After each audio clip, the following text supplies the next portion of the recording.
සුබ දවසක් වේවා කියලා පිළිගන්නවා ඔයගොල්ලෝ හැමදෙනෙක්ම. ඉතින් අද අපි කතා කරන්නේ සරල රේඛී චලිතය කියන පාඩම. ඉතින් මේ වීඩියෝ එක කාටද? මේ වීඩියෝ එක අයිති වෙන්නේ කොටස් දෙකකට. එකක් O level වල ඉඳන් A level වලට ඇවිල්ලා A level maths වලට අත්පොත් තියන හැකි ඇප්ලයිඩ් පළවෙනි පාඩම තමයි සරල රේඛී චලිතය. ඉතින් එක කොටසක් තමයි ඒගොල්ලෝ. අනිත් කොටසේ තමයි දැන් A level වලට ඇවිල්ලා අවුරුද්දක් විතර මේකේ ගණන් හදලා ඒත් සරල රේඛී චලිතයේ ගණන් දුන්නාම හදාගන්න බැරි පටල ගන්න තීරිය අනා ගන්න කට්ටියට තමයි මේ වීඩියෝ එක. ඉතින් ওই දෙකොට්ටාසෙටම තමයි අද මේ වීඩියෝ එක අපි කතා කරන්නේ. හරි එහෙනම් අපි දැන් යමු අපේ වීඩියෝ එකට.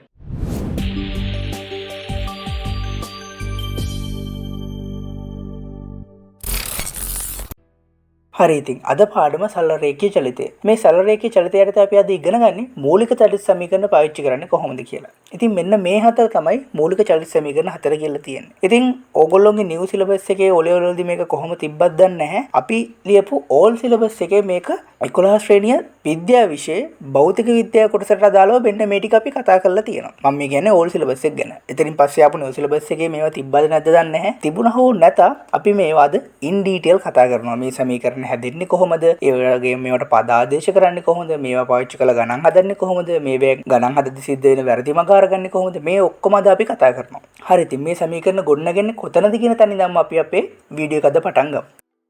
හරි ඉතින් මම මේ වැඩේට පොදු රූප සටහනක් ගන්නවා. මම ගන්නවා මෙන්න මේ වගේ තලයක් තියෙනවා. මේ වගේ සුමට තලයක් මම ගන්නවා. අරගෙන මම ගන්නවා මෙන්න මෙතන මෙහෙම අංශුවක් තියෙනවා. ඒක මෙන්න මේ අවස්ථාවේදී u කියන ප්‍රවේගයෙන් යනවා. ඒ වගේම මේක ටික දුරක් ගියාට පස්සේ මෙන්න මෙහෙම v කියන ප්‍රවේගයක් අත් කරගන්නවා. මේ අංශුව u ගේ ඉඳන් v ගේ ප්‍රවේගයට එනකන් මෙයාගේ ප්‍රවේගය වැඩි කරගන්න a කියලා ත්වරණයක් උපයෝගී කරගන්නවා. මම ඒක මෙන්න මෙහෙම අංකණය කරනවා. ඒ වගේම මෙන්න මේ චලිත වෙච්ච විස්ථාපනය මම s කියලා ගන්නවා. ඒ වගේම දැන් අපි මේ චලිතය පටන් ගන්නේ මෙන්න මෙතනනේ. අපි එතන සලකනවා t සමානයි බිඳුව කියලා. චලිතය පටන් ගන්න අවස්ථාවේදී අපි සලකනවා t සමානයි බිඳුව. ඒ කියන්නේ t සමානයි බිඳුව කියන්නේ අපි චලිතය අධ්‍යයනය කරන්න පටන් ගන්න තැනදී කාලය තමයි t සමානයි බිඳුව කියලා සලකන්නේ. ඒ කියන්නේ එතන ඉඳන් තමයි අපි කාලය මනින්න පටන් ගන්න. ඒ වගේම අපි මෙතන ගන්නවා t සමානයි t කියලා. ඒ කියන්නේ අර චලිතය පටන් ගත්ත වෙලාවේ ඉඳන් සිම්පල් t කියන කාලයක් ගියාට පස්සේ තමයි මේ අංශුව අර මුල් ස්ථානයේ ඉඳන් මේ දැන් තියෙන ස්ථානයට ආවිල්ලා තියෙන්නේ. ඉතින් ඔන්න ඔය රාශි ටික අපි මෙන්න එහෙම පොඩි රූප සටහනක අංකණය කරගත්තා. දැන් අපි යමු අපේ සමීකරණ ටික ගොඩනගන්න. හරි ඉතින් අපි මූලික සමීකරණය ගොඩනගන්න යන්නේ ත්වරණය කියන සංකල්පයෙන්. ත්වරණය කියන්නේ මොකක්ද? ඔයා දන්නවා ත්වරණය කියන්නේ ප්‍රවේග වෙනස බෙදීම කාලය. ඕකටනේ අපි ත්වරණය කිව්වේ. මෙතන මේ ප්‍රවේග වෙනස කියන්නේ මොකක්ද? මේ වෙනස කිව්වහම ගොඩක් අය හිතාගෙන ඉන්නවා වැඩි එකෙන් අඩු එක අඩු කරනවායි කියලා. එහෙම නෙමෙයි. ඇප්ලයිඩ් වලදී මොකක් හරි දෙයක වෙනස කියන්නේ පසු අවස්ථාවෙන් පෙර අවස්ථාව අඩු කළාම එන අගය. මොකද්ද? ලොකු එකෙන් පොඩි එක නෙමෙයි. පසු අවස්ථාවෙන් පෙර අවස්ථාව අඩු කළාම එන ප්‍රකාශනය. එහෙනම් මේකේ ප්‍රවේග වෙනස මොකද්ද වෙන්න ඕනේ? පසු ප්‍රවේගයෙන් ඍණ පෙර ප්‍රවේගය වෙන්න ඕනේ. ඒ වගේම කාලය අපි කාලය විදිහටම ලියාගමු. හරි ඉතින් මේවට අපි අකුරු දාගෙන තියෙන්නේ. ත්වරණයට අපි දාගෙන තියෙනවා. ඔයගොල්ලන්ට පේනවද රූපේ අපි ත්වරණය මාක් කරලා තියෙන්නේ සිම්පල් a ගෙන්. එහෙනම් අපි ත්වරණයට සිම්පල් a දාගමු.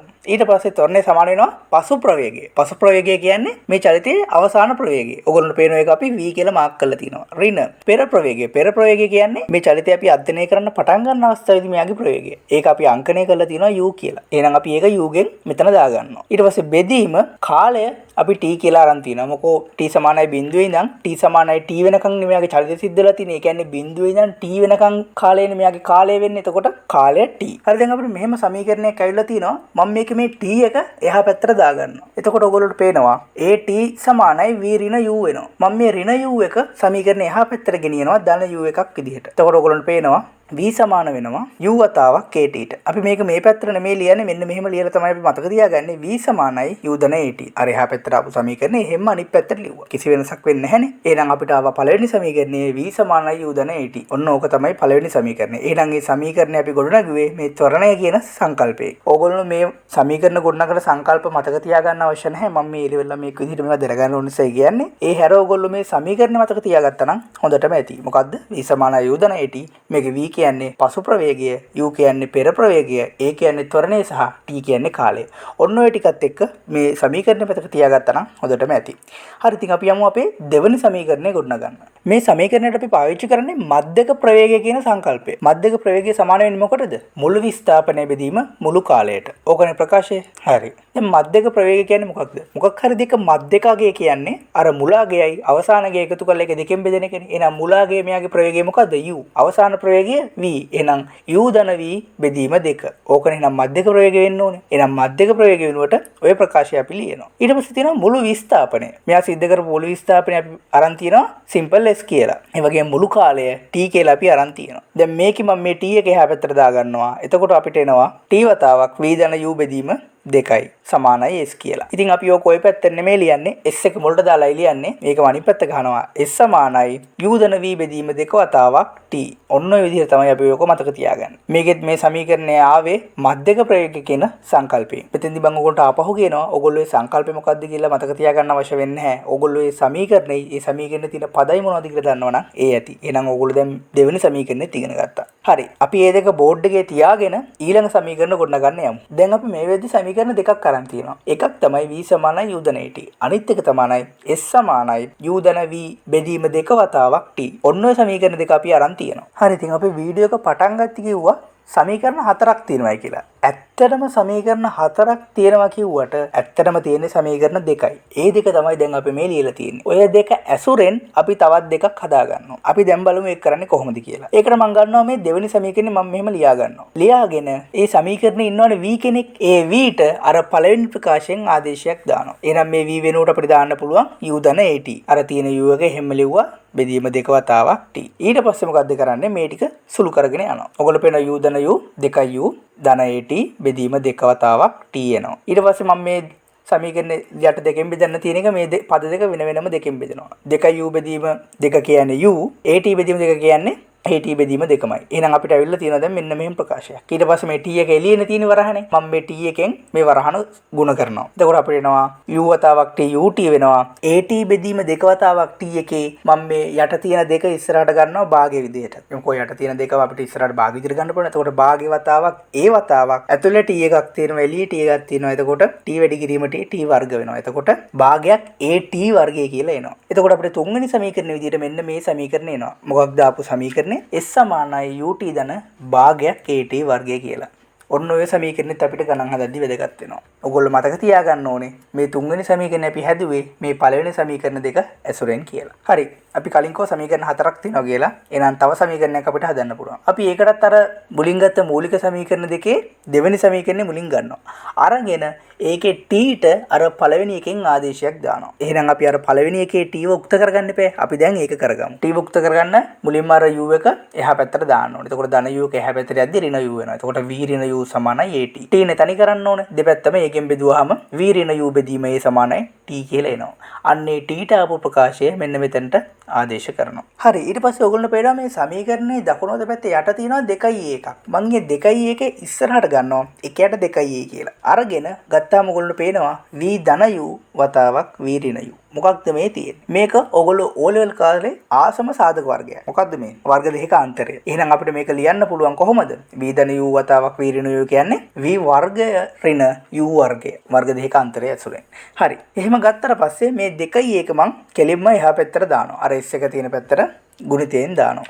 වනිකමට හිතන්නකෝ මේ සමීකරණ දෙපැත්තම 2i1කින් වැඩි කරනවා කියලා. එතකොට අර s ගේ පැත්තට 2i1ක් එනවා. මේ පැත්ත 2i1 වැඩි කරනකොට උඩ 2i1ට යට 2i1 කැපිලා යනවා. එතකොට මේ පැත්ත ඉතුරු වෙන්නේ v වර්ග ඍණ u කියලා. ඊට පස්සේ මම මේ ඍණ u වර්ගයේ සමීකරණයෙන් එහා පැත්තට ගෙනියනවා ධන u වර්ගයක් විදිහට. එතකොට අපිට එනවා v වර්ගය සමානයි u වර්ග ධන 2is කියන හතරවෙනි සමීකරණය. ඔන්න ඕක තමයි අපේ හතරවෙනි සමීකරණය. ඔයගොල්ලෝ හොඳට මතක තියාගන්න ඕනේ මේ සමීකරණ හතර හැදුනේ මේ මූලික සමීකරණ දෙකෙන්. ඒ කියන්නේ ඇත්තටම සමීකරණ තිබ්බ දෙකයි. හැබැයි අපි ඒක හතරක් කරගත්තා ඒ තියෙන පදේ එහාට මෙහාට කරලා. මේකේ වැදගත්කම මොකක්ද කියලා මම ඕගොල්ලන්ට මේ වීඩියෝ එකේ ඉස්සරහදී කියන්නම්. මොකක්ද මේ සමීකරණ හතරක් ගත්තට ඇත්තටම තියෙන දෙකයි කිව්ව එකේ අපිට ගත යුත්තේ කොතනද තියෙන්නේ කියලා මම වීඩියෝ එකේ ඉස්සරහදී කියන්නම්. ඇත්තටම කිව්වොත් මේක තමයි අද වීඩියෝ එකේ තියෙන ස්පෙෂල්ම පොයින්ට් එක. අපි ඒක ඉස්සරහදී කතා කරමු. හරි ඉතින් අපි ගත්ත සමීකරණ හතර ඔහොම මම පැත්තක තියාගෙන දැන් අපි කතා කරමු මේ සමීකරණ හතර පාවිච්චි කරන්න පුළුවන් කන්ඩිෂන්ස් මොනවද කියලා. ඕගොල්ලන්ට මම හැමදාම කියනවා සමීකරණ දැනගත්තට ගණන් හදන්න බෑ කියලා. අපි සමීකරණ දැනගන්න ඕනේ ඒවා පාවිච්චි කරන්න පුළුවන් කන්ඩිෂන්ස් එක. දැන් අපි කතා කරන්නේ ඒ ගැන. හරි ඉතින් ඒ යට තියෙන පළවෙනි කන්ඩිෂන් එක තමයි මේ සමීකරණ හතරම අපිට පාවිච්චි කරන්න පුළුවන් සම්පූර්ණයෙන්ම සරල සරල රේඛීය චලිත සඳහා පමණයි. ඒ කියන්නේ වෙන කිසිම චලිතයක් සඳහා මේක පාවිච්චි කරන්න බෑ. ඒ චලිතය අනිවාර්යයෙන්ම සරල රේඛීය චලිතයක් වෙන්නම ඕනේ. හරි දැන් අපි බලමු මේ සරල රේඛීය චලිත කියන්නේ මොනවද කියලා. අපිට එකක් ගන්න පුළුවන් මෙන්න මෙහෙම. මෙන්න මෙහෙම තලයක් මත වාහනයක් මෙන්න මේ වගේ දකුණු දිශාවට යනවා කියලා සලකන්නකෝ. එතකොට ඒක සරල රේඛීය චලිතයක්. ඊට පස්සේ ඔයගොල්ලෝ හිතන්නේ මෙන්න මෙහෙම උස ගොඩනැගිල්ලක් මත ඉඳන් ඔයා ගලක් උඩ විසි කරනවා. එතකොට ඒ චලිතයත් අයිති වෙන්නේ සරල රේඛීය චලිතයක් විදියට. ඔයගොල්ලන්ට මේක මෙහෙම ඇඳහම නිකන් මේක වක්‍ර චලිතයක් වගේ පේනවා ඇති. එහෙනම් මම මේක මේ විදිහට අඳින්න නැතුව තව ටිකක් ලං කරලා අඳින්නම්. ඇත්තටම මෙතෙන්දි වක්‍ර චලිතයක් නෙමෙයි ඇති වෙන්නේ සරල රේඛීය චලිතයක්. මොකද ඔයා මෙහෙම ගලක් කරන් උඩ දැම්මාම ඒ ගල වෙන කොහෙටවත් යන්නේ නැහැ නේ. කියන්නේ තනි කෙලින් ගල උඩ දැම්මොත් ඒ ගල කෙලින්ම උඩ ගියා. ඒ අතරම පල්ලෙහා ආවා. ඉතින් එතකොට එතනදී ඇති වෙන්නේ සරල රේඛීය චලිතය. මේවටම කියනවා අපි ගුරුත්වය යටතේ සිරස් චලිතය කියලා. එතනදී මේ ගල උඩ දැම්මහම ගල උඩටත් යනවා. ඒ රේඛාවෙම පල්ලෙහාටත් එනවා. දැක්කද? උඩට ගියා පල්ලෙහාට ආවා. ඒ රේඛාවෙමයි වෙන කොහෙවත් යන්නේ. එතකොට ඒක සරල රේඛීය චලිතයක්. දැන් මේ වාහනේ මේ දකුණු අතට ගියත් එකයි ඒ පාරෙම වම් අතට ගියත් එකයි. දෙකම සරල රේඛීය චලිතය. හරි. අපිට එතකොට මේ දෙක විතරද සරල රේඛීය චලිතයටද ගන්න පුළුවන්. නෑ නෑ තව ගන්න පුළුවන්. ඔයගොල්ලෝ හිතන්නකෝ මෙන්න මෙහෙම ආනත් තලයක් තියෙනවා කියලා. මේ ආනත් තලයේ මත මෙහෙම පෙට්ටියක් තියලා උඩට තල්ලු කරනවා. එතකොට මේක උඩට යනවා ගිහිල්ලා ආපහු පල්ලෙහාට ඒ තලයේ දිගේ එන්න පුළුවන්. ඉතින් එතකොටත් ඇති වෙන්නේ සරල රේඛීය චලිතයක්. ඔයගොල්ලෝ පේනවා එකම අක්ෂයක් ඔස්සේ විතරයි මෙයා යන්නේ. ඒ අක්ෂය ඔස්සේ ඉස්සරහට හරි පස්සට හරි වෙන කොහෙවත් යන්නේ නැහැ. ඉතින් ඔන්න ඔය වගේ චලිත වලට තමයි අපි සරල රේඛීය චලිත කියලා කියන්නේ. ඉතින් මේ සමීකරණ හතර පාවිච්චි කරනවා නම් ඒවා අනිවාර්යයෙන්ම සරල රේඛීය චලිත වෙන්නම ඕනේ. හරි. දෙවෙනි වැදගත් කාරණාව තමයි අපි මේ සමීකරණ හතරෙම තියෙන පද ටික එළියට අරන් බලමු. අපිට පේනවා v තියෙනවා, s තියෙනවා, u තියෙනවා, a තියෙනවා, t තියෙනවා. මෙතන මේ v කිව්වේ පසු ප්‍රවේගය, s කිව්වේ විස්ථාපනය, u කිව්වේ පෙර ප්‍රවේගය, a කිව්වේ ත්වරණය, t කියන්නේ කාලය. ඔයගොල්ලෝ හොඳට බලන්න මේ v කිව්වේ අපි පසු ප්‍රවේගයක්. එතකොට මේක දෛශිකයක්. එතකොට s කියන්නේ විස්ථාපනයක්. ඒකත් දෛශිකයක්. එතකොට u කියන්නේ පෙර ප්‍රවේගය. එතකොට ඒකත් දෛශිකයක්. a කියන්නේ ත්වරණය. එතකොට ඒකත් දෛශිකයක්. එතකොට මේ t කියන එක විතරයි දෛශිකයක් නොවෙන්නේ. ඒ කියන්නේ මේ t හැර අනිත් ඔක්කොම දෛශික. එහෙනම් මේ සමීකරණ කෙලින්ම දෛශික සමීකරණ බවට පත් වෙලා තියෙන්නේ. එහෙනම් මේ සමීකරණ දෛශික සමීකරණ නම් අපි මේ සමීකරණ වලට පද ආදේශ කරද්දී ඒ වාගේ දෛශික ස්වරූපය ගැන අනිවාර්යයෙන්ම අපි සලකන්න ඕනේ. අපි ගමුකෝ v = u ධන at කියලා. අපි ඒක දානවා. දැන් මේක දෛශික සමීකරණයනේ. මම ඒක දානවා මෙහෙම දකුණු දිශාවට මෙන්න මේ පැත්තට. එතකොට ඒ දිශාවට ප්‍රතිවිරුද්ධ දිශාවට තියෙන භෞතික රාශි ඍණ විදිහට අපි සලකන්න ඕනේ. මොකද මේ අපි ලියන්නේ දෛශික රාශිය ඇතුළත් වෙච්ච සමීකරණයක්. එතකොට අපි යම්කිසි දිශාවක් ඔස්සේ යම්කිසි භෞතික රාශියක් ධන විදිහට සලකනවා නම් උදාහරණයක් විදිහට දැන් මේක අපි අරන් තියෙන්නේ දකුණු දිශාවට. එතකොට දකුණු දිශාවට තියෙන භෞතික රාශිය අපි ධන විදිහට සලකනවා නම් දකුණු දිශාවට ප්‍රතිවිරුද්ධ දිශාව කියන්නේ වම් පැත්තටනේ. ඔය චලිතය ඇතුළේම වම් පැත්තට මොන හරි දෙයක් තියෙනවා නම් ඒ අදාළ රාශිය අපි ඍණ රාශියක් විදිහට සලකනවා. එතකොට පද ආදේශ කරද්දී අපි සරල රේඛීය චලිතයේ පද ආදේශ කරද්දී අපි සලකන පැත්තට විරුද්ධ පැත්තට තියෙන භෞතික රාශි වලට ඉස්සරහින් ඍණ ලකුණක් දානවා. ඔන්න ඕක තමයි අපේ දෙවෙනි වැදගත් පොයින්ට් එක. මම මේක ගැන ඊළඟ පොයින්ට් එක කතා කළාට පස්සේ තව ටිකක් ගැඹුරින් පැහැදිලි කරන්න. මොකද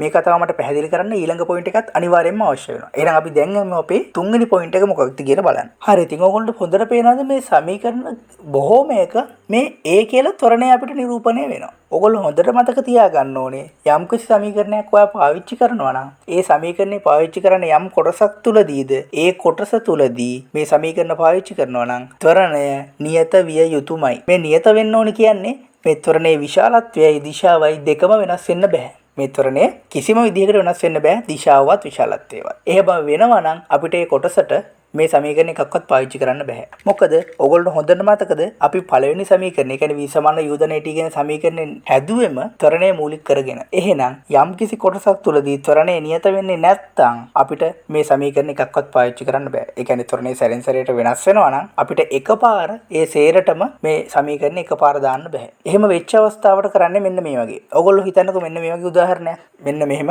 අපි ගමනක් යනවා. මේ පළවෙනි කොටස අපි යනවා ගමනේ a ත්වරණයෙන්. දෙවෙනි කොටස යනවා a1 ත්වරණයෙන්. තුන්වෙනි කොටස යනවා a2 කියන ත්වරණයෙන්. එතකොට අපිට කොයි වෙලාවකවත් මේ සම්පූර්ණ චලිතයට එකපාර චලිත සමීකරණයක් දාන්න බෑ. ඒ හේතුව මොකක්ද? ත්වරණ තුනක්. එතකොට ත්වරණයන් වෙනස් වෙනවා. එහෙනම් අපි සමීකරණ දානවා නම් මේ කොටස් තුනට වෙන වෙනම සමීකරණ පාවිච්චි කරන්න ඕනේ. එහෙනම් එකපාර එක සමීකරණයක්වත් මේ චලිතයට පාවිච්චි කරන්න බෑ. එහෙනම් ඔයගොල්ලෝ හොඳට මතක තියාගන්න ඕනේ අපි සමීකරණයක් යම්කිසි කොටසකට පාවිච්චි කරනවා නම් ඒ කොටස තුලදී ත්වරණය නියත විය යුතුමයි. හරි ඉතින් අපි දැන් එමු අර මම අර කිව්ව ඍණ කතාව මොකක්ද කියලා බලන්න. ඒ කියන්නේ දෛශිකයක් අපි සලකන්නේ එක් දිශාවක නම් ඊට ප්‍රතිවිරුද්ධ දිශාවට තියෙන දෛශික ඍණ විදිහට සලකන්න කිව්වනේ. මම කිව්වනේ ඒක තව ඉස්සරහදී පැහැදිලි කරන්නම් කියලා. අන්න ඒක දැන් අපි පැහැදිලි කරගමු.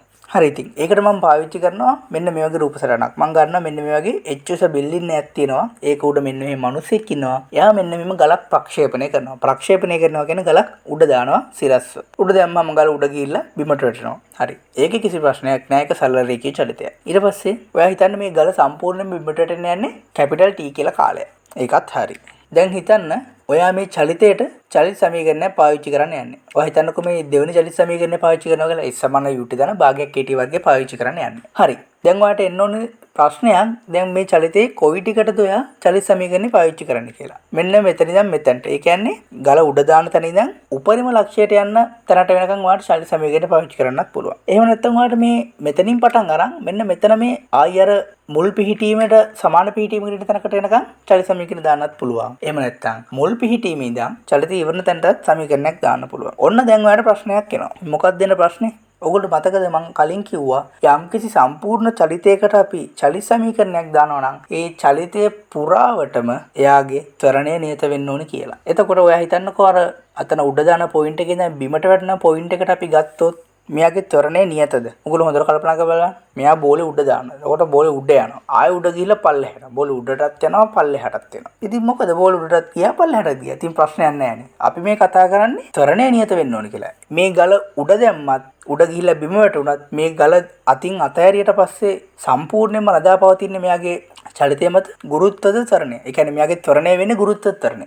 ගුරුත්වද ත්වරණය හැම වෙලෙම ක්‍රියා කරන්නේ පොළොව දෙසට. ඒකේ විශාලත්වය අපි g කියලාමයි ගන්න. එතකොට ඒකත් නියතයක්. එතකොට විශාලත්වයත් නියතයක්, දිශාවත් නියතයක්. මොකද හැම වෙලෙම ගුරුත්ව ත්වරණය ක්‍රියා කරන්නේ සිරස්ව පහළට. ඒ හින්දා මෙයාගේ ත්වරණය නියතයි. මේ චලිතයේ සම්පූර්ණ චලිතය පුරාටම මෙයාගේ ත්වරණය නියතයි.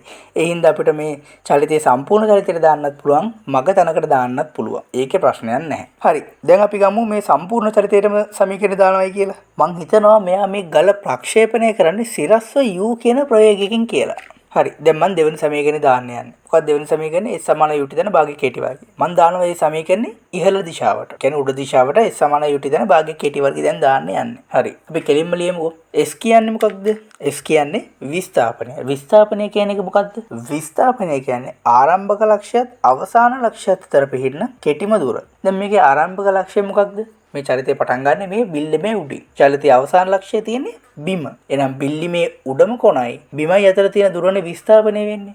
එහෙනම් මේ h කියන උස තමයි විස්ථාපනය වෙන්නේ. හරි. දැන් බලන්න අපි සමීකරණය පාවිච්චි කරන්නේ ඉහළ දිශාවට. විස්ථාපනය තියෙන්නේ පල්ලෙහා දිශාවට. එහෙනම් මම ඔයගොල්ලෝ කලින් කිව්වා අපි සලකන දිශාවට විරුද්ධ දිශාවට තියෙන රාශි වලට ඉස්සරහින් අපි ඍණ ලකුණක් දාගන්නවයි කියලා. එහෙනම් මේ විස්ථාපනය ඍණ h වෙන්න ඕනේ. මොකද අපි සමීකරණය දාන්නේ ඉහළට, විස්ථාපනය තියෙන්නේ පහළට. එහෙනම් ඒක ඍණ h වෙන්න ඕනේ. හරි. ඍණ h සමානයි U කියන්නේ ආරම්භක ප්‍රවේගය. අපි දාන දිශාව උඩ දිශාවට. U ඉන්නේත් උඩට. එහෙනම් U එහෙම දැම්මා. T වෙනුවට අපි පාවිච්චි කරන්නේ මුළු චලිතේටම කැපිටල් T කාලයක් ගියා. එහෙනම් T වෙනුවට කැපිටල් T අපි පාවිච්චි කළා. ඊට පස්සේ අපි චලිත සමීකරණය දාන්නේ ඉහළට. පද්ධතියට අදාළව තියෙන ත්වරණය මොකද්ද? ගුරුත්ව ත්වරණය. ගුරුත්ව ත්වරණය ක්‍රියා කරන්නේ පහළට. සමීකරණය දාන්නේ ඉහළට. ගුරුත්ව ත්වරණය තියෙන්නේ පහළට. එහෙනම් ත්වරණයට ඉස්සරහින් ඍණ ලකුණක් එන්න ඕනේ. මොකද අපි චලිත සමීකරණය දාන දිශාවට විරුද්ධ දිශාවට තමයි ත්වරණය තියෙන්නේ. එහෙනම් g ට ඉස්සරහින් ඍණ ලකුණක් වැටෙන්න ඕනේ. මෙතන තියෙනවා භාගය කියන්නේ නියතයක්. ඒ වගේම g කියන්නේ නියතයක්. එතකොට g බෙදීම දෙක කියන්නේ සම්පූර්ණ නියතයක්. එතකොට ත්වරණයේ දිශාව මාරු වෙන්න ඕනේ කියලා මම කිව්වා. එහෙනම් ඒ සම්පූර්ණ සෙට් එකට මට ඍණ g බෙදීම දෙකයි කියලා දාන්න පුළුවන්. අර ඔක්කොම සලකලා. ඊට පස්සේ t වෙනුවට අපි දාන්න ඕනේ කැපිටල් T. මෙතන මම වැරදිලා සිම්පල් t දාලා තියෙන්නේ. අපි කැපිටල් T නේ ගත්තේ. කැපිටල් T දාලා ඒක වර්ග කරගන්න. එතකොට ඒ සමීකරණය එනවා. හරි. දැන් ඔයගොල්ලෝ පේනවනේ අපි චලිත සමීකරණය දැන් මේ ඉහළට පහළට තියෙන දෛශික වලට අපි ඍණ ලකුණක් දැම්මා. මොනවද පල්ලෙහාට තිබ්බේ? විස්ථාපනයේ පල්ලෙහාට තිබ්බේ ඍණ h එකක් දැම්මා. ඒ වගේම සමීකරණය දැන් ඉහළට ගුරුත්ව ත්වරණය තිබ්බේ පල්ලෙහාට. ඒ හින්දා අපි අර g ට ඍණ එකක් දැම්මා. හරි. දැන් අපි ඕකටම පහළ දිශාවට සමීකරණය දාලා බලමු. ඔය චලිතයටම පහළ දිශාවට සමීකරණය දාමු. හරි. පල්ලෙහා දිශාවට දැන් දැම්මම මොකද්ද වෙන්නේ? පල්ලෙහා දිශාවට තියෙන විස්ථාපනය තමයි මැනෙන්නේ. එතකොට පල්ලෙහා දිශාවට තියෙන විස්ථාපනය අපි මනින්නේ පල්ලෙහාට, විස්ථාපනය තියෙන්නේ පල්ලෙහාට. එහෙනම් h ධන වෙනවා. ඒකේ ප්‍රශ්නයක් නැහැ. සමානයි u කියන්නේ ආරම්භක ප්‍රවේගය. චලිතයේදී ඇත්තටම ආරම්භක ප්‍රවේගය තියෙන උඩටනේ u මෙතනින් දෙන උඩටනේ. හැබැයි අපි සලකන්නේ සමීකරණේ පල්ලෙහාට. එහෙනම් ඍණ u වෙන්න ඕනේ. t අපි t ගෙ හැම්ම දැම්මා. t ගේ ලකුණ මාරු වෙන්න ඕනේ නැහැ නේ. මොකෝ t කියන්නේ දෛශිකයක් නෙමෙයි. එයාගේ ලකුණ ගැන අපි බලන්න ඕනේ නැහැ. හරි. ut වතාවක් අපි සමීකරණේ දාන්නේ පල්ලෙහාට. ගුරුත්වාකර්ෂණය ක්‍රියා කරන්නේ පල්ලෙහාට. එහෙනම් g ධන වෙන්න ඕනේ. එහෙනම් g බෙදීම දෙක ධන වෙනවා. ඒකේ ප්‍රශ්නයක් නැහැ. t කියන්නේ මෙතන සිම්පල් t වෙනකොට අපි පාවිච්චි කරන්න ඕනේ කැපිටල් t මොකෝ අපි අතන දාලා තියෙන්නේ කැපිටල් t නේ. එතනටත් කැපිටල් t වර්ගයක් එන්න ඕනේ. එහෙනම් ඔයගොල්ලෝ පේනවද? ඔයා සලකන දිශාව අනුව මේ භෞතික රාශි වලට ඉස්සරහින් එන්න ඕනේ ලකුණු මාරු වෙනවා. ඒ හින්දා අර අපි කලින් කිව්ව දෙවෙනි පොයින්ට් එක අනිවාර්යයෙන්ම හොඳට මතක තියෙන්න ඕනේ. මොකක්ද මේ පොයින්ට් එක? අපි චලි සමීකරණය දාන යම් දිශාවකටද ඒ දිශාවට තියෙන භෞතික රාශි ධන වෙනවා. ඊට ප්‍රතිවිරුද්ධ දිශාවට තියෙන භෞතික රාශි ඍණ ලකුණක් විදියට අපි පාවිච්චි කරනවා. ඍණක් දාලා පාවිච්චි කරනවා. හරි. ඊළඟ පොයින්ට් එක. අපි මෙන්න මේ කලින් ගත්ත රූපෙම ගමු. මෙන්න මෙහෙම වාහනයක් ගමන් කරනවා.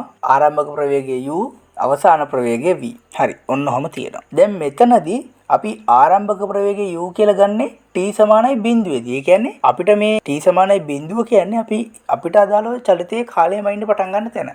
ඒක ඕනම තැනක් වෙන්න පුළුවන්. ඒ කියන්නේ මෙයා මේ වාහනේ නිශ්චලතාවයෙන් පටන් අරන් යම් කිසි ප්‍රවේගයක් අපි කියමුකෝ ප්‍රී ප්‍රවේගයෙන් කියලා ප්‍රී ප්‍රවේගයෙන් ඇවිල්ලා ටික ටික වේගය වැඩි කරගෙන u ට ඇවිල්ලා ඊට පස්සේ තමයි v ට යන්නේ. ඒ කොහොම ආවත් අපිට ඕන චලිතය අපි පටන් ගන්නෙ අර u කියන ප්‍රවේගය ආවට පස්සේ. ඒ කියන්නේ අපි මනින්න ගන්න t සමානයි බිඳුව කියන්නේ කොතනද? අන්න එතනින්ම මයින් කාලය තමයි අපි කාලය විදියට ගණන් ගන්න. ඒක සමහර අවස්ථාවලදී නිශ්චලතාවයෙන් ඉඳන්ම අපිට ගණන් කරන්න වෙන අවස්ථාවල් තියෙනවා. එහෙම නැත්නම් පෙලක් වෙලාවට ප්‍රවේගයක් තියෙන අවස්ථාවල්දී වෙනවා. ඒ හින්දා හැම වෙලෙම t සමානයි බිඳුව කියන්නේ චලිතයේ පටන් ගන්න වෙලාව නෙමෙයි. අපි චලිතයේ මනින්න පටන් ගන්න කොයි වෙලාවෙද කියන එක. එහෙනම් එතනින් තමයි අපි t මනින්න ගන්න ඕනේ. හරි. ඉතින් අපි මේ වෙනකන් මේ සමීකරණ හතර පාවිච්චි කරන්න අවශ්‍ය වෙන කන්ඩිෂන්ස් පහක් කතා කරා. ඔය පහ හැමෝම කතා කරනවා. දැන් තමයි අපි අර කලින් කිව්ව අතිවිශේෂ පොයින්ට් එක කතා කරන්නේ. මේක තමයි මේ පාඩමේ වැදගත්ම පොයින්ට් එක. හරි. දැන් අපි ඒක කතා කරමු. ඒක කතා කරන්න මම මෙන්න මේ වගේ රූපයක් ගන්නවා. මම ගන්නවා මෙන්න මෙහෙම ගමනක් යනවා. ඒ ගමනේ පළවෙනි කොටස A1 තරණයෙන් යනවා. දෙවෙනි කොටස A2 තරණයෙන් යනවා. තුන්වෙනි කොටස A3 කියන තරණයෙන් යනවා. දැන් මේකේ මේ A1 කියලා යන තරණයෙන් දැක්කෙන කොටසට මට දාන්න පුළුවන් උපරිම අර චලිත සමීකරණ 4න් 2යි. මොකද්ද? අර චලිත සමීකරණ 4ෙන්ම උපරිමයෙන් මේකට දාන්න පුළුවන් 2යි. සමහරක් වෙලාවට දෙකක් දාන්න අවශ්‍ය නැහැ. එකක් දාද්දිම උත්තරේ එනවා. හැබැයි ඒ අවමනේ එක උපරිම මට දාන්න පුළුවන් 4ෙන් 2යි. 4ක් තිබ්බ කියලා මට දෙකට වඩා පාවිච්චි කරන්න බෑ. ඒ කොටසට විතරක් නෙමෙයි. මේ තව තියෙනවානේ කොටස් දෙකක්. ඒ වගේ ඕනම කොටසකට මට පාවිච්චි කරන්න පුළුවන් අර සමීකරණ 4න් ඕනෑම දෙකක් විතරයි. දෙකට වඩා පාවිච්චි කරන්න බෑ. ඇයි මං එහෙම කියන්නේ? ඕගොල්ලන්ට හොඳට මතකද මේ සමීකරණ 4ක් අපි ගත්තේ අර මූලික සමීකරණ දෙකෙන්. මෙන්න මේ සමීකරණ දෙක ඇසුරෙන්නේ අපි සමීකරණ 4ක් හදාගත්තේ. ඒ කියන්නේ මූලිකවම තිබ්බේ සමීකරණ දෙකයි. ඒ දෙක විස්තීර්ණය කරලා අපි සමීකරණ 4ක් හදාගත්තා. ඒ අර අපිට සමීකරණ 4ක් තිබුණේ නැහැනේ. ඒ හින්දා ඔයා මේ සමීකරණ දෙකට වඩා එක සමීකරණයක් හරි දැම්මොත් ඔයා හිතන්නකෝ සමීකරණ 3ක් දැම්මයි කියලා. දැම්මොත් ඔයා සුළු කරලා උනාට පස්සේ ඔයාට බිඳුව සමානයි බිඳුවයි කියලා. ඔය සමීකරණේ දෙපැත්තම තියෙන පද ටික ඔක්කොම කැපිලා ගිහලා ඔයාට බිඳුව සමානයි බිඳුව කියලා. ඕක වෙනවා අනිවාර්යෙන්ම. ඕගොල්ලෝ දැන් අවුරුද්දක් විතර ගණන් හදපු කෙනෙක් නම් ඔය අත්දැකීමට මුණ දීලා ඇති. එහෙම මුණ දුන්නා නම් හේතුව ඕක තමයි. මොකක්ද? ඔයාගේ චලිතයේ යම් කිසි කොටසකට උපරිම වශයෙන් චලිත සමීකරණ පාවිච්චි කරන්න පුළුවන් 2යි. දෙකට වඩා පාවිච්චි කරන්න බෑ. හේතුව අර මං කලින් කිව්ව හේතුව තමයි. 2යි කිව්වහම ඔයගොල්ලෝ හිතන්න එපා දැන් අපි අර මූලික සමීකරණ දෙකක් කිව්වනේ. ඒ දෙකමයි මෙතනට පාවිච්චි කරන්න ඕනේ. නෑ එහෙම කිසි ප්‍රශ්නයක් නැහැ. මේ 4න් ඔයා ආස කරන දෙකක් මෙතනට පාවිච්චි කරන්න පුළුවන්. ඒ වගේම අනිත් තැන් වලටත් ඒ දෙකම වෙන්න ඕනේ නැහැ. ඔයාලට කැමති දෙකක් පාවිච්චි කරන්න පුළුවන්. හැබැයි දෙකට වඩා බෑ. දෙකට වඩා දාලා සුළු කරන්න ගියොත් අර මං කලින් කිව්ව වැඩේ ඔයාට වෙයි. එහෙනම් ගණන් වලට අනවශ්‍ය විදිහට සමීකරණ ලියන්න යන එක නවත්තන්න. ඕගොල්ලෝ අනිවාර්යයෙන්ම දැනගන්න ඕනේ. සමීකරණයක් අපි දාන්නේ අනිවාර්යයෙන්ම ත්වරණය නියත වෙන මොකක් හරි පරාසයකටනේ. එතකොට ඒ පරාසයට ඔයාට උපරිම වශයෙන් දාන්න පුළුවන් චටිත සමීකරණ 2යි. ඔන්න ඕක හොඳට ඔළුවේ තියාගන්න. හරි. ඉතින් මේ පාඩමට අදාළ સિદ્ધාන්ත කරුණු මෙතනින් ඉවර වෙනවා. දැන් අපි යමු මෙන්න මේ સિદ્ધාන්ත කරුණු සේරම පාවිච්චි කරලා ගානක් හදන්න. ඉතින් ඔයාලට දැන් අද අපි හදන්න යන ගාන ඩිස්ප්ලේ වෙනවා ඇති. මේ ගාන වගේම තවත් ගණන් ඇතුළත් කරලා හදපු PDF එක වෙන්දා වගේම පල්ල ඩිස්ක්‍රිප්ෂන් එකේ මම දාලා තියෙනවා. ඔයගොල්ලන්ට එතනින් ඒක ඩවුන්ලෝඩ් කරගන්න පුළුවන්. හරි. ඉතින් දැන් මේ ප්‍රශ්නේ කියවන්නකෝ. හරි. ඉතින් ඔයාලට පේනවා ඇති ගානේ ලොකු විස්තරයක් තියෙනවා. පළවෙනි කොටසෙන් කියන්නේ T වර්ගයට A1 සහ A2 සහ D ඇසුරෙන් ප්‍රකාශයක් ගන්න කියලා. ඊට පස්සේ කියනවා දෙවෙනි කොටස විදිහට රතේ ලබා ගන්න උපරිම ප්‍රවේගය මෙන්න මේ ප්‍රකාශය බව පෙන්වන්න කියලා. ඉතින් ওই කොටස් දෙක තමයි මේ ගානේ හදන්න තියෙන්නේ. ඉතින් මේ ගාන සම්පූර්ණයෙන් කම්ප්ලිකේටඩ් කරගන්න නැතුව අපි මේ වාක්‍යයක් කියවන ගමන් ඒකට අදාළ රූපය ඇඳගමු. එතකොට මේ ගාන හදන්න ලේසි. ඒ අර සම්පූර්ණයෙන් මේ ගාන දිහා බලලා එකපාර හදන්න යන්නේ නැහැ. ගානේ වාක්‍යෙන් වාක්‍ය කියෝ ඒකට අදාළ දාන රූප සටහනක් ඇඳගත්තා නම් ගාන හදන එක ලේසි. දැන් අපි මේ වැඩේ කරමු. ගානේ මුලින්ම කියනවා මෝටර රථයක් T කාලයකදී D දුරක් ගමන් කරයි කියලා. එහෙනම් මම ගන්නවා මෙතන T සමානයි බිඳුව, මෙතන T සමානයි කැපිටල් T. ඔය කාලය ඇතුළතදී මෙයා සිම්පල් D කියන දුරක් යනවා.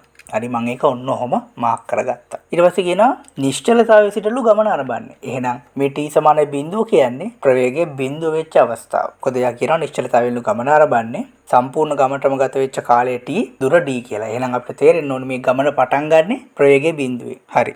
ඊට පස්සේ කියනවා සරල රේඛීය මාර්ගයේ ගමන් කරන්නේ A1 ඒකාකාරී ත්වරණයකින්. එක්තරා කාලයක් ත්වරණය කිරීමෙන් පසු එන්ජිම නතර කර තෙරිංග යෙදීමෙන් ඒකාකාර A2 මන්දනයකින් ගමන් කිරීමට පටන් ගනී. තවත් කාලයක් එසේ ගමන් කිරීමෙන් පසුව මෝටර රථය නතර වේ. දැන් මෙයා නිශ්චලතාවයෙන් පටන් ගත්තා. A1 කියලා ත්වරණයක් යොදනවා. ඒ ත්වරණය නිසා මෙයාගේ වේගය වැඩි වෙනවා. යම් කිසි වේගයක් ආවට පස්සේ අපි හිතමුකෝ ඒ වේගය v කියලා. v කියන වේගය ආවට පස්සේ එන්ජින් එක නතර කරලා බ්‍රේක් කරනවලු A2 කියන මන්දනේ. ඊට පස්සේ බ්‍රේක් එක නිසා ටික දුරක් ගිහිල්ලා වාහනේ නවතිනවා. ඉතින් ඔන්න ඕක තමයි කතාව. ඔහොම තමයි රූපේ. මේ පළවෙනි කොටස යනවා කියලා තිබ්බේ A1 කියන තරණය. ඒක මම දාගත්තා. ඊට පස්සේ දෙවෙනි කොටසේ වාහනේ බ්‍රේක් කරාම යන්නේ A2 මන්දනේ. දැන් ඔයගොල්ලෝ මතක තියාගන්න මම මේ A1 කියලා දාලා තියෙන ත්වරණයක්. දැන් මේ වාහනේ ගමන් කරන්නේ දකුණු දිශාවට. එතකොට මම A1 කියන ත්වරණය මාක් කරලා තියෙන දකුණු දිශාවට. එතකොට ත්වරණයේ අනික් පැත්තනේ මන්දනේ. ත්වරණය කරනවා එකේ විරුද්ධ එක තමයි මන්දනේ. එතකොට අතනට ඒ කියන්නේ V සහ බිඳුව අතරට එන්න ඕනේ. එතකොට ඍණ A2 හරියට බැලුවොත්. හැබැයි මම ඒක දිශාව මාරු කරලා අනිත් දිශාවට දාගන්නවා ඊතලයක් A2 කියලා. ඒ කියන්නේ ත්වරණය මම දකුණු දිශාවට දැම්මම නම් මන්දනේ මම මෙන්න මේ දිශාවට A2 කියලා දාලා තියාගන්න. එතකොට මට තේරෙනවානේ මේකේ තියෙන අනිත් පැත්තට කියලා ඔය ඍණ එක දාගෙන වරද්ද ගන්න ඕනේ නැහැ. මෙන්න මේ වගේ සංකේත වලින් දාගත්තා නම් හරි. ත්වරණය ඊතලේ මම දකුණු දිශාවට දැම්මම නම් මන්දනේ ඊතලේ මම දැම්ම වම් පැත්තට. හරි. ඒ ටික මම මාක් කරගත්තා. හරි ඉතින් මම මේ චලිතේ පළවෙනි කොටසට සමීකරණයක් ලියනවා. මම ලියන v = u ධන at සමීකරණය. අපි මේවට අංක දාගමු. මෙතන a, මෙතන b, මෙතන c. එතකොට මම දාන්නේ චලිත සමීකරණේ a b ට දකුණු දිශාවට. එතකොට මේ පැත්තට තමයි මම සමීකරණය දාන්නේ. v කියන්නේ අවසාන ප්‍රවේගය. දැන් a b කියන කොටස ඇතුලේ අවසාන ප්‍රවේගය වෙන්නේ අර b හිදී ප්‍රවේගය. ඒකත් වීමනේ. v එහෙම ලියාගත්තා. සමානයි u කියන්නේ ආරම්භක ප්‍රවේගය කියන්නේ a හිදී ප්‍රවේගයේ බිඳුවයි. ඒක දැම්මා. ධන a කියන්නේ ත්වරණය. ත්වරණය අපි සලකන්නේ AB දිශාවටමයි. AB දිශාවට තියෙන A1 කියලා ත්වරණයක්. එහෙනම් A1 දාගත්තා. ඊට පස්සේ AB දුර ගමන් කරන්න ගත වෙච්ච කාලය අපි කාලයක් දාගෙන නැහැ. අපි ඒකට දාගමු T1 කියලා. එතකොට මේ කාලය T2 කියලා දාගමු. එහෙනම් මෙතනට T1 වෙනවා. එතකොට අපිට v = A1 T1 කියලා. හරි. ඔක කොහොම තියාගෙන චලිතයේ දෙවෙනි කොටසටත් අපි සමීකරණයක් දාමු. ඒකටත් අපි දාමු. එතකොට දැන් චලිතයේ දෙවෙනි කොටස වෙන්නේ BC. එහෙනම් BC ට දකුණු දිශාවට v = යොදන්නට දාමු. එතෙන්දි v කියන්නේ අවසාන ප්‍රවේගයමනේ. හැම වෙලේම v කියන්නේ අවසාන ප්‍රවේගය. එතකොට BC චලිතයේ අවසාන ප්‍රවේගය වෙන්නේ මොකද්ද? යා නිශ්චල වෙනවනේ. අවසාන ප්‍රවේගය බිඳුවයි. එහෙනම් v වෙනුවට බිඳුවයි. සමාන u කියන්නේ ආරම්භක ප්‍රවේගය. එයාගේ ආරම්භක ප්‍රවේගය කියන්නේ b ගෙදි ප්‍රවේගය. ඒක v. ඒකට අපි v ලියාගත්තා.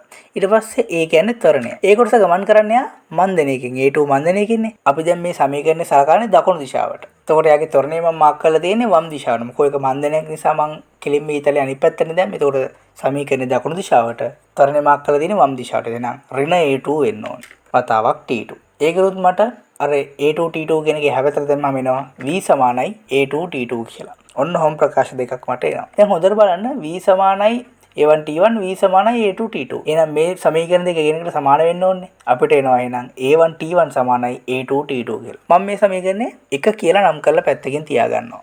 මම මෙතන මේ A2 එක වම් දිශාවට දාගත්තට ඔයාට පුළුවන් මේ A2 එක ඍණ A2 කියලා දකුණු දිශාවට මාක් කරගන්න. ඒක කිසි ප්‍රශ්නයක් නැහැ. සමීකරණ වලදී වරදින්නේ නැහැ. එකම දේ තමයි මේක මං ගණන් හදද්දි මම පාවිච්චි කරන ක්‍රමය.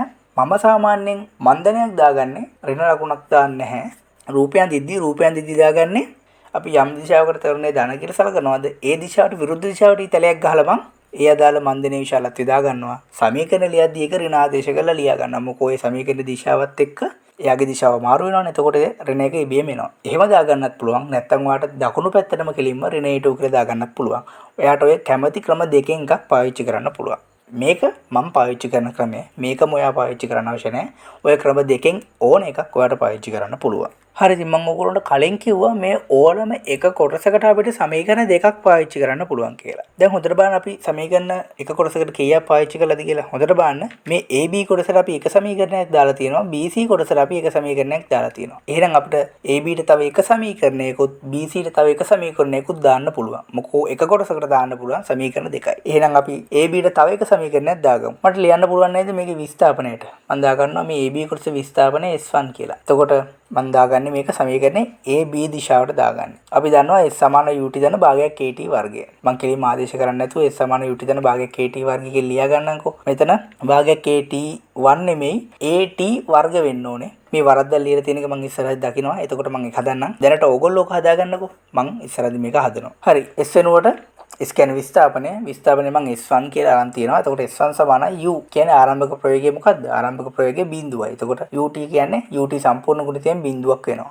ධන භාගයේ වතාවක් A වෙනුවට මෙතන තියෙන්නේ A දිශාවට A1 තියෙනවා. ඒ කොටස යන ගත වෙච්ච කාලය T1 කියලා දීලා තියෙනවා. එහෙනම් T1 වර්ගය වෙන්න ඕනේ. මොකෝ AT වර්ගයනේ. හරි. එහෙනම් අපිට S සමානයි භාගයේ වතාවක් A1 T1 වර්ගය කියලා. ඔක කොහොම තියාගෙන BC කොටසටත් අපි තව සමීකරණයක් ලියමු. ඔය සමාන UT ධන භාගයක් KT වර්ගයේ සමීකරණෙම ලියමු. එතකොට මොකද වෙන්නේ? ඒක දාන්නෙත් මං BC දිශාවටමයි. එතකොට විස්ථාපන S2 මම මෙතන දානවා S වෙනුවට S2 සමාන U කියන්නේ ඒකේ ආරම්භක ප්‍රයෝගය. එතනදී ආරම්භක ප්‍රයෝගය වෙන්නේ V. එහෙනම් V වතාවක් කාලය T2 නේ. B දැන් C ට යන ගත වෙන කාලය T2 කියලා මම අරන් තියෙනවා. නම් ඒක T2 වතාවක් ත්වරණයේ ලකුණ බලන්න හොඳට. අපි සමීකරණය දාන දකුණු පැත්තට ත්වරණේ තියෙන්නේ වම් පැත්තට. එහෙනම් ඍණ භාගයේ වතාවක් A2 කාලය T2 නේ. T2 ගේ වර්ගයක් එන්න ඕනේ. එහෙනම් අපිට තව සමීකරණයක් එනවා මෙන්න මේ විදිහට. ඊට පස්සේ ඔයගොල්ලෝ පේනවද මේ මෙතන මේ උඩ තියෙන සමීකරණයෙන් අපිට මේ V එකට ආදේශයක් දාන්න පුළුවන්. V වෙනුවට අපිට දාන්න පුළුවන් A2 T2 කියලා. එතකොට A2 T2 අතනට තව T2 එකක් තියෙනවා. එතකොට A2 T2 වර්ගය වෙනවා. ඊට පස්සේ ඊටු ටික සුළු කරාම ඔයගොල්ලෝ පේනවා මෙතන A2 T2 ගේ වර්ගයේ ඍණ A2 T2 ගේ වර්ගයෙන් භාගයක් තියෙනවා. මේක සුළු කරාම මොකක්ද දෙන්නේ? ඔයගොල්ලන්ට මේ කියන කතාව පැහැදිලි නැත්නම් මේ A2 T2 කියන්නේ මේ A2 T2 ගේ වර්ගය කියන්නේ K කියලා ගත්තොත් මෙතන තියෙන K ඍණ K බෙදීම 2 වගේ ගන්න. එතකොට එන්නේ මොකද්ද? K බෙදීම 2. එහෙනම් ඒ වගේ මෙතන එන්නේ මොකද්ද? S2 සමානයි A2 T2 ගේ වර්ග බෙදීම 2. එහෙනම් ඕක තමයි S2 ට එන ප්‍රකාශනය. හරි. මේක 2 මේක 3 කියලා මම ගන්නවා. හරි. දැන් හොඳට බලන්න මේ S1 S2 කියන දෙක එකතුව කියන්නේ මොකක්ද? S1 කියන්නේ මෙන්න මේ දුර. AB දුර. S2 කියන්නේ BC දුර. එහෙනම් S1 දන S2 කියන්නේ D කියලා ඔයගොල්ලන්ට පේනව නේද? එහෙනම් මේ දෙක එකතු කරාම D කියන දුර ලැබෙනවා. එහෙනම් අපි S1 දන S2 ට ප්‍රකාශයක් ලියමු. එහෙනම් අපි ලියනවා S1 දන S2 සමානයි S1 ට අපිට ලියන්න පුළුවන් A1 බෙදීම 2 වතාවක් T1 ගේ වර්ගය ධන S2 වෙනකොට අපි ලියන්න පුළුවන් A2 T2 ගේ වර්ග බෙදීම 2 කියලා. S1 දන S2 කියන්නේ D කියලා අපිට අර රූපෙන් පේනවනේ. එහෙනම් S1 දන S2 ට අපි D කියලා දාගත්තා. ඊට පස්සේ ඔයගොල්ලෝ පේනවා මෙතනින් භාගයක් මම එළියට ගන්නවා. A1 T1 ගේ වර්ගය ධන A2 T2 ගේ වර්ගය. ඉතින් ඔන්නෝම ප්‍රකාශයක් මට එනවා. මම මේ දෙක කෙලින්ම එහා පැත්තට දාගන්නවා. එතකොට 2යි D වතාවක් A1 T1 ගේ වර්ගය ධන A2 T2 ගේ වර්ගය කියලා මට එනවා. මම ඔන්න ඕක සමීකරණයක් විදිහට උඩට ගන්නවා. දැන් හොඳට බලන්නකෝ මේ T1 දන T2 කියන්නේ මොකක්ද කියලා. T1 කියන්නේ A ඉඳන් B ට එන්න ගත වෙච්ච කාලය. T2 කියන්නේ B ඉඳන් C ට එන්න ගත වෙච්ච කාලය. එතකොට T1 දන T2 කියන්නේ කෙලින්ම සම්පූර්ණ කාලයනේ. එහෙනම් T1 දන T2 සමානයි කැපිටල් T වෙනවා කියලා ඔයාලට පේනව නේද? අපිට ප්‍රකාශය ගන්න කියලා තියෙන්නේත් ඔය කැපිටල් T ගේ වර්ගයක් ඇසුරෙන්. එහෙනම් මේ වැඩේ කෙලින්ම ඉවර වෙනවා. අපි T1 සහ T2 කියන දෙක වෙන වෙනම හොයාගත්තා නම්. එහෙනම් ඒ දෙක හොයාගත්තා නම් අපේ වැඩේ මෙතනින්ම ඉවර වෙනවා. අපිට මේ T1 සහ T2 අඩංගු සමීකරණ දෙකක් දැන් අපිට ඇවිල්ලා තියෙනවා. එහෙනම් දැන් ඔය දෙකෙන් T1 සහ T2 හොයාගෙන ඒක මෙතනට ආදේශ කරලා සුළු කරා නම් උත්තරේ එනවා. මම ඒකට මුලින්ම කරන්නේ මේ පළවෙනි සමීකරණයෙන් T1 උක්ත කරගන්නවා. එතකොට මට මෙන්න මෙහෙම ප්‍රකාශයක් එනවා. අන්න ඒ T1 මම අර දෙවෙනි සමීකරණේ T1 වෙනුවට ආදේශ කරනවා. ආදේශ කරලා සුළු කරනවා. A1 A2 ගේ වර්ගයක් එනවා. යට ඉන්න A1 ගේ වර්ගයක් එනවා. T2 ගේ වර්ගයක් එනවා. ධන A2 වතාවක් T1 ගේ වර්ගයක් එනවා. එක A1 කෙනෙක් එක A1 කෙනෙක් කැපෙනවා. ඊට පස්සේ මම මේ A1 ගෙන් මේ පැත්තේ පදෙත් වැඩි කරලා පොදු හරයක් ගන්නවා. එතකොට මට මෙන්න මේ ප්‍රකාශයක් එනවා. යටට A1 එකක් එනවා සම්පූර්ණ බෙදීමෙන් පස්සේ. මෙතන T2 වෙන්න ඕනේ. ඒක හදාගන්න. සමීකරණේ වරද්දලා ලියලා තියෙන්නේ. සමානයි 2යි D මෙතන යටට A1 එකක් එනවා. ඊට පස්සේ ඔයගොල්ලෝ පේනවා A2 එකක් උඩින් එළියට ගන්න පුළුවන් A1 එක යටින් එළියට ගන්න පුළුවන්. ඒකත් කෙලින්ම එළියට ගන්න. එතකොට එනවා 2යි D සමානයි උඩින් ආව A2 එකක්. ඒ වගේම T2 ගේ වර්ගයක් ගන්න පුළුවන්. එතකොට එනවා T2 ගේ වර්ගයේ වතාවක් A2 වතාවක්. එතකොට මෙතන එනවා A2 ධන A1 කියලා එනවා. යටින් A1 එකක් ගන්න පුළුවන්. ඊට පස්සේ T2 වර්ගය තනි කරන්න. අනිත් එකේ හැපැතට දාන්න. එතකොට මේ A1 එකේ හැපැති උඩට යනවා.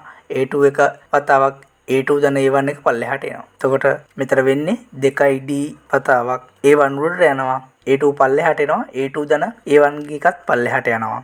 සමානයි t වර්ග වෙනවා. දැන් මේ t වර්ගෙන තියෙන්නේ අපිට ඕනේ t නේ. එහෙනම් මේ සමීකරණ දෙපැත්තේම වර්ගමූල ගන්නවා. එතකොට අර t වර්ගේ වර්ගය කැඩිලා යනවා. එතකොට මෙන්න මේ ප්‍රකාශය තමයි අපිට t2ට එන්නේ. එහෙනම් අපි දැන් t2 හොයාගත්තා. ඉතින් ඔය විදිහටම t1 අපිට හොයාගන්න පුළුවන්. අර දැන් අපි කලින් හොයාගත්තේ අර උඩ සමීකරණයෙන් t1 උක්ත කළා දෙවෙනි එකට දැම්මනේ. ඒ වගේම උඩ සමීකරණයෙන් t2 උක්ත කළා ඔය දෙවෙනි සමීකරණයට දැම්මනම් ඔය විදිහටම අපිට t1 හොයාගන්න පුළුවන්. ඉතින් මම දැන් ඒක කරගෙන යන්න බලාපොරොත්තු වෙන්නේ දැන් එකක් මම කරලා පෙන්නවනේ. ඉතින් මම ඒ කොටස ෆාස්ට් ෆෝවර්ඩ් කරන්නම්. වෙන කිසිම දෙයක් කරන්නේ අර කලින් වගේම ආදේශ කරලා සුළු කරන එක තමයි කරන්නේ. ඔන්න ඔයාලට පේනවා ඇති මම මෙතනදී වැරද්දක් කරලා තියෙනවා. යට පොදු හරයට එන්න ඕනේ A1 නෙමෙයි A2. එතරම් වැරද්දක් කරලා තියෙන්නේ. ඕගොල්ලන්ට ඒක පේනවා ඇති. ඕගොල්ලෝ වැරද්ද හදාගන්න. දැන් ඕගොල්ලන්ට පේනවා ඇති මම ඒ A1 එක එහා පැත්තට ගෙනිලා තියෙනවා. A1 එකක් නෙමෙයි දැන්ට එන්න ඕනේ A2. ඒක ගැන ඕගොල්ලෝ අවධානයෙන් ඉන්න. එහෙනම් අපිට T1 ප්‍රකාශයක් ආවා. දැන් අපිට ආපු මේ T1 ගේ ප්‍රකාශය අතන 2D වතාවක් උඩ තියෙන්න ඕනේ A1 නෙමෙයි A2. ඒක හදාගන්න. එතන වැරද්දක් කරලා තියෙන. ඒ වැරද්ද හදාගන්න. ඒක A1 නෙමෙයි A2 වෙන්නේ කියලා මම උගලට ගාන හදන අතර දුරේදී වෙච්ච වැරද්ද පෙන්නුවා. ඒක හදාගන්න. ඒක පොඩි සුළු කිරීමේ වැරද්දක්. හරි. දැන් අපි යමු අපේ ඊළඟ වැඩේට. හරි. ඉතින් දැන් අපි දන්නවා T1 දන්න T2 කියන්නේ කැපිටල් T කියලා. එහෙනම් දැන් අපි T1 උත් දන්නවා T2 උත් දන්නවා. එහෙනම් අපි ඒ ටික හැම ලියාගමු. මේ අරගත්ත ලොකු ප්‍රකාශන දෙක ඒ විදිහටම අපි ලියාගමු. T1 සහ T2ට. මෙතනදී මම මේ අර T1 ගේ වෙච්ච වැරද්ද හදලා ලියලා තියෙන්නේ. ඒක ඔයගොල්ලන්ට පේනවා ඉතින් මම T1 දන්න T2 ගේ ලියලා තිබ්බට T2 ඉස්සරහට ලියලා T2 එක පස්සට දාලා තියෙන එක ප්‍රශ්නයක් නැහැ. කොහොම ලිව්වත් එකතු කිරීම න්‍යායදේශ න්‍යායයි. ඒ හින්දා ඒක ප්‍රශ්නයක් නැහැ. අර කලින් A1 ගේ A1 A2 වෙන්න ඕනේ තිබිච්ච වැරද්ද මෙතෙන්දි මම නිවැරදි කරලා තියෙන්නේ. ඒ හින්දා මෙතන ඉඳන් ගානේ වරදින්නේ නැහැ. මෙතන ඉඳන් ගාන හරියට එනවා. දැන් අපිට ගන්න තිබ්බේ T ගේ ප්‍රකාශයක් නෙමෙයි ගන්න කියන්නේ T වර්ගයේ ප්‍රකාශයක් නේ. එහෙනම් අපි T වර්ගයක් කරගන්න ඕනේ. එහෙනම් දකුණු පැත්ත වර්ග කරන්න. සමීකරණයක එක පැත්තක් වර්ග කරලා අපි නිකන් ඉන්න බෑ. අපි එහෙම කරනවා නම් සමීකරණේ අනිත් පැත්තත් සම්පූර්ණයෙන්ම වර්ග කරන්න ඕනේ. එහෙනම් මේ සම්පූර්ණ මේ දෙකම සම්පූර්ණයෙන් වරහණක් විදිහට අරගෙන ඒක අපි වර්ග කරන්න ඕනේ. මෙහෙම අපි තඩි වරහණක් දාලා ඒ වරහණ වර්ග කරන්න ඕනේ. හරි. දැන් මොකද්ද කරන්නේ? සාමාන්‍ය විදිහටම වර්ග කරන විදිහට වර්ග කරන්න. පළවෙනි පදේ සම්පූර්ණ වර්ග එනවා. එතකොට වර්ගයට වර්ගමූලය ගැලවිලා ඔය තියෙන ප්‍රකාශය විතරක් එනවා මුල් පදේට. ඊට පස්සේ මොකද්ද වෙන්නේ? සාමාන්‍යයෙන් දෙක වතාවක් මැද පද දෙකේ ගුණිතය එනවනේ. දෙක හැම දාන්න මැද පද දෙකේ ගුණිතය කියන්නේ මේ දෙක එකක් ඇතුළට එකක් බැස්සුව හැකි. එකක් මෙහෙම වෙනම ලියනවා අනිත් එක මෙහෙම වෙනම ලියනවා. A1 A2 එක හැම ලියුවා. A1 දන A2 ගේ දෙකක් එනවනේ. ඒක වර්ග කරලා කෙලිම ලියාගත්තා. ඔයගොල්ලෝ පේනවා ඇති ඒක ඒ විදිහට එනවා. ඊට පස්සේ අන්තිම පදේත් වර්ග කරාම වර්ගයට වර්ගමූල ගැලවිලා ගිහිල්ලා ඒ තියෙන පදේම එනවා සමානයි t වර්ග වෙනවා.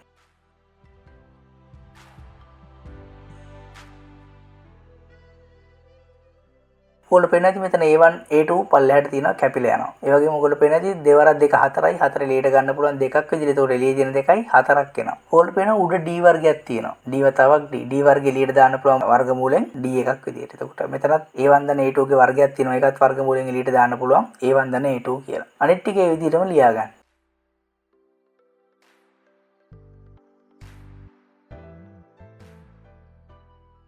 ලියාගත්තට පස්සේ ඔයගොල්ලන්ට පේනවා ඇති මෙතන උඩ තියෙනවා දෙක වතාවක් D පොදුයි. සහ යට තියෙනවා A1 දන A2 කියන එක පොදුයි. ඔය සෙට් එකම එළියට අදිනු එකපාර. එතකොට 2D වතාවක් යට A1 දන A2. තඩි වරහණක් දාන්නද. එතකොට ඉතුරු වෙන්නේ මොකද්ද? A1 බෙදීම A2. දාන මේක ඉතුරු වෙන්නේ දෙක විතරයි. දාන මේක ඉතුරු වෙනවා A2 බෙදීම A1 සමානයි t වර්ගයට. දැන් මේ වරහණ සුළු කරන් අනිත් ටික අපි එහෙම ලියාගත්තා. දැන් වරහණ පොදු හරයක් කරන් වැඩි කරනවා. වැඩි කරාම ඔයගොල්ලෝ පේන්නේ නැති මෙන්න මේ වගේ ප්‍රකාශයක් එනවා. ඔයගොල්ලෝ පේන්නේ නැති උඩ ඇවිල්ලා තියෙන්නේ මොකද්ද? අර වරහනේ උඩ ඇවිල්ලා තියෙන්නේ A1 දන A2 ගේ සම්පූර්ණ වර්ගයේ විස්තීර්ණය කළාම එන ප්‍රකාශය. එහෙනම් මට ඒක A1 දන A2 ගේ වර්ගයේ විදිහට ලියන්න පුළුවන්. ඊට පස්සේ ඕකනේ t වර්ගයට එන්නේ. අපිට මේ එක A1 දන A2 එකක් කපලා අයින් කරන්න පුළුවන්. එහෙනම් අපිට දැන් t වර්ගයට උත්තරේ මොකක්ද ආවේ? 2D වතාවක් A1 දන A2 බෙදීම A1 වතාවක් A2. නොයේ ප්‍රකාශය තමයි අපිට t වර්ගයට ආවේ. එහෙනම් අපි ගානේ පළවෙනි කොටස දැන් හදලා ඉවරයි. දැන් අපි මේ වෙනකොට t වර්ගය දන්නවා. හරි. දැන් යන්නේ අපි ගානේ දෙවෙනි කොටස හදන්න. ඕගොල්ලෝ මතකද අපි ගානේ මුල්ම කොටස හදද්දී අපි සමීකරණයක් ගත්තා A1 T1 සමානයි A2 T2 කියලා. අපි ඕක ගත්තේ කොහොමද? අර පළවෙනි කොටසට v සමාන යොදන AT දැම්මා. දෙවෙනි කොටසට v සමාන යොදන AT දැම්මා. ඕකේ දෙකේම ආවේ v සමානයි A1 T1 v සමානයි A2 T2 කියලානේ. ඉතින් ওই ප්‍රකාශ දෙක නේ ආවේ. මම ඒක ආපහු ඔහොම ලියා ගන්නම්කෝ. හරි. දැන් අපිට ওই දෙවෙනි කොටසෙන් හොයන්න ගන්නේ මෝටර රථය ලබා ගන්න උපරිම ප්‍රයෝගය. උපරිම ප්‍රයෝගය කියන්නේ එයා අර ත්වරණය කළ නවත්තන තැන් දිහාට දෙවිච්ච ප්‍රයෝගයනේ. ඒ කියන්නේ අර මේ අහන්නේ කෙලින්ම මෙතන අපි මේ දාගෙන තියෙන සලකුණු වලින් මේ V ගේ අගේ කීයද කියලා අහන්නේ. එහෙනම් දැන් ඔයගොල්ලෝ පේනවා V ගේ අගේ හොයන්න පුළුවන් A1 T1 ගෙන සහ A2 T2 ගෙන. මෙතන A1 කියන්නේ දත්තයක්, A2 කියන්නේ දත්තයක්. T1 සහ T2 අපි මේ වෙද්දි හොයාගෙන තියෙනවා. එහෙනම් කරන්න කිසි දෙයක් නැහැ. අපි මේ වෙද්දි හොයාගත්තනේ T1 සහ T2. ඔය T1 හා T2 හරි කැමති එකක් ඔය එක සමීකරණයකට ආදේශ කරා නම් V ට උත්තරේ එනවා. එහෙනම් අපි දැන් ඒ වැඩේ කරමු. මම ගන්නම්කෝ මේ V සමානයි A1 T1 කියන සමීකරණය. එතකොට V සමානයි A1 T1 වෙනකොට මම මේ T1 ගේ ප්‍රකාශය ආදේශ කරනවා. මේ T1 අපි කලින් දැන් හොයාගත්ත ඒවා. ඊට පස්සේ මම මේ A1 එක කෙලින්ම වර්ගමූලය ඇතුළට දානවා. එතකොට ඇතුළට දාද්දි A1 වර්ග වෙලා තමයි වර්ගමූලය ඇතුළට යන්නේ. ඔයගොල්ලෝ පේනවා ඇති එක A1 එකක් හැපෙනවා. ඕක තමයි තියෙන්නේ. හැබැයි දැන් ඕක තමයි උත්තරේ. හැබැයි ඕක නෙමෙයි අන්තිම උත්තරේ තියෙන්නේ. ඔයිට වඩා පොඩ්ඩක් සුළු කිරීමක් දාලා තමයි තියෙන්නේ. මම මේක මේ විදිහට ලියා ගන්නම්කෝ.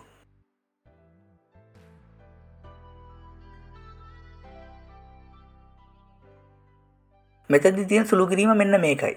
ඔයගොල්ලෝ O level කාලේදී භාග කියලා පාඩමක් ඉගෙන ගන්නවා. ඒ පාඩමේදී ඔයගොල්ලෝ කරනවා මෙන්න මේ වගේ එකක් බෙදන්නේ කොහොමද කියලා. අපි හිතමු මෙහෙම A තඩි බෙදීමක් B බෙදීම C. මෙන්න මේ ආකාර එකක් බෙදුවාම එන උත්තරේ ගන්න කොහොමද කියලා ඒ පාඩමේදී ඔයගොල්ලෝ කියලා දෙනවා. ඒකෙදි වෙන්නේ AB එහෙම්ම තියාගෙන අර C එක උඩට යනවා. ඒ කියන්නේ ඔන්න ඔය ආකාරයට එනවා. දැන් ඔය විදිහට අර ගාන දිහා බලන්නකෝ. ඒ කියන්නේ උඩ මේක උඩ ඉන්නවා. තඩි බෙදීමෙන් පස්සේ එක උඩ එකාට පල්ලෙහෙන් ඉන්නවා. අර යටම ඉඳපු එක උඩට ගිහිල්ලා. ඕක තමයි ස්ට්‍රක්චර් එක. ඉතින් ඔය ක්‍රමයට අර උත්තරේ දකින්න දැන්. ඔක කොහොම එකපාරට පේන්නේ නැත්නම් මම මේක පොඩ්ඩක් දික් කරලා ගන්නම්කෝ. ඔය 100 එක එහාට දාන විදිහට මේ A1 A2 එක මම පොඩ්ඩක් එහාට දාලා ලියන්නම්කෝ. 2යි D වතාවක් A1 දන A2 වතාවක් A1 A2. ඔහොම නැති දැන් ඔයාලට පේනවාද මේ 100 එකේ වැඩිම තමයි මේ A1 A2 ගෙන් වෙන්නේ කියලා. එහෙනම් මට එයාව ගේන්න පුළුවන් අර A1 දන A2 එකේ පල්ලෙහාට. අර සිස්ටම් එකට අනුව. ඊට පස්සේ මම කරන්නේ මේ A1 A2 වෙන වෙනම මේ දෙන්නගෙන් බෙදනවා. එහෙන් බෙදන්න පුළුවන් කිසි ප්‍රශ්නයක් නැහැ නේ.